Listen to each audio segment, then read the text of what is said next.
আসসালামু আলাইকুম সবাইকে ওয়েটিং নিউজ ইউটিউব চ্যানেলটির পক্ষ থেকে স্বাগতম। আশা করছি আপনারা সবাই খুব ভালো আছেন। আপনাদের কপাল খুলে গেছে, যাদের সনদ রয়েছে তাদের কিন্তু কপাল খুলে গেছে, কারণ আর কিন্তু গণবিজ্ঞপ্তি হবে না। আপনাদের কথা চিন্তা করেই কিন্তু তারা এই সিদ্ধান্ত নিয়েছে, তার মানে সামনে আর কোনো বিজ্ঞপ্তি দেবে না। এনটিআরসি আপনারা যারা পাস করেছেন তাদেরকেই তারা নিয়োগ দিয়ে তারপরে কিন্তু তারা এই গণবিজ্ঞপ্তিগুলো দিবে। এর আগে কিন্তু আর কোনো গণবিজ্ঞপ্তি হবে না।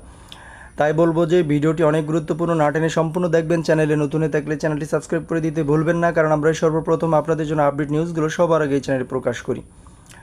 শিক্ষক নিয়োগে আলাদা বিজ্ঞপ্তি না দেওয়ার চিন্তা দৈনিক শিক্ষা প্রকাশিত হয়েছে। চলেন বিস্তারিত জানা যাক।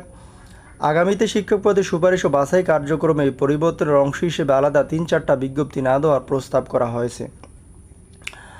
বেসরকারি শিক্ষা প্রতিষ্ঠানের প্রবেশ পর্যায়ে শিক্ষক নিয়োগে আর আলাদা করে গণবিজ্ঞপ্তি প্রকাশ না করার প্রস্তাব করেছে বেসরকারি শিক্ষক নিবন্ধন ও প্রত্যয়ন কর্তৃপক্ষ এনটিআরসি। ষষ্ঠ গণবিজ্ঞপ্তির পর আর কোনো গণবিজ্ঞপ্তি দিতে চায় না প্রতিষ্ঠানটি। শিক্ষক নিবন্ধনের বিজ্ঞপ্তি হবে শিক্ষক নিয়োগ। রোববার 15 জুন বেসরকারি শিক্ষক নিবন্ধন ও প্রত্যয়ন কর্তৃপক্ষের এনটিআরসি সূত্র এই দৈনিক শিক্ষা.কমকে এ তথ্য জানিয়েছে।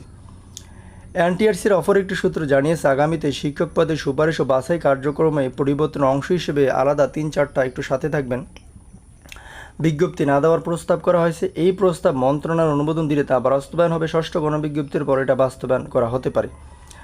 যারা চ্যানেলটিতে নতুন, অর্থাৎ চ্যানেলটি এখনও সাবস্ক্রাইব করেননি, প্লিজ এরকম নিত্য নতুন আপডেট পেতে অবশ্যই আমাদের চ্যানেলটির সাথে থাকবেন আপনারা সবসময়, কারণ আমরাই সর্বপ্রথম আপনাদের জন্য আপডেট নিউজগুলো সবার আগে এই চ্যানেলে প্রকাশ করি।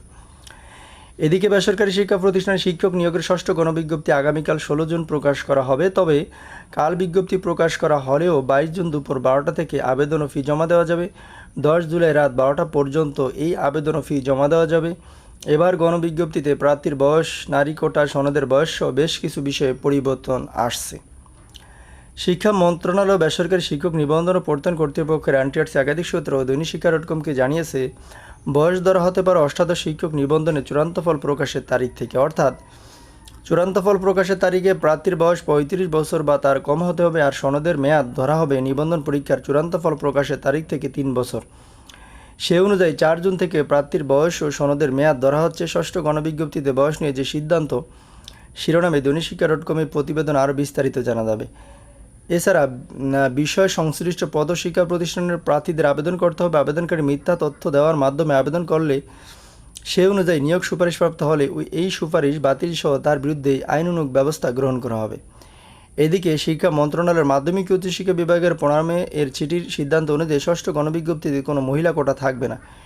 নিয়োগ সুপারিশে নির্ধারিত সময়সীমার মধ্যে যদি কোনো প্রতিষ্ঠান সুপারিশকৃত প্রার্থীকে নিয়োগপত্র দিতে ব্যর্থ হয়, তবে জনবল কাঠামো এমপি নীতিমালা অনুযায়ী ওই সব প্রতিষ্ঠান প্রধানের এমপি স্থগিত বাতিলকরণ এবং ম্যানেজিং কমিটি গভর্নিং বডি বাতিলকরণের জন্য প্রয়োজনীয় ব্যবস্থা গ্রহণ করা হবে।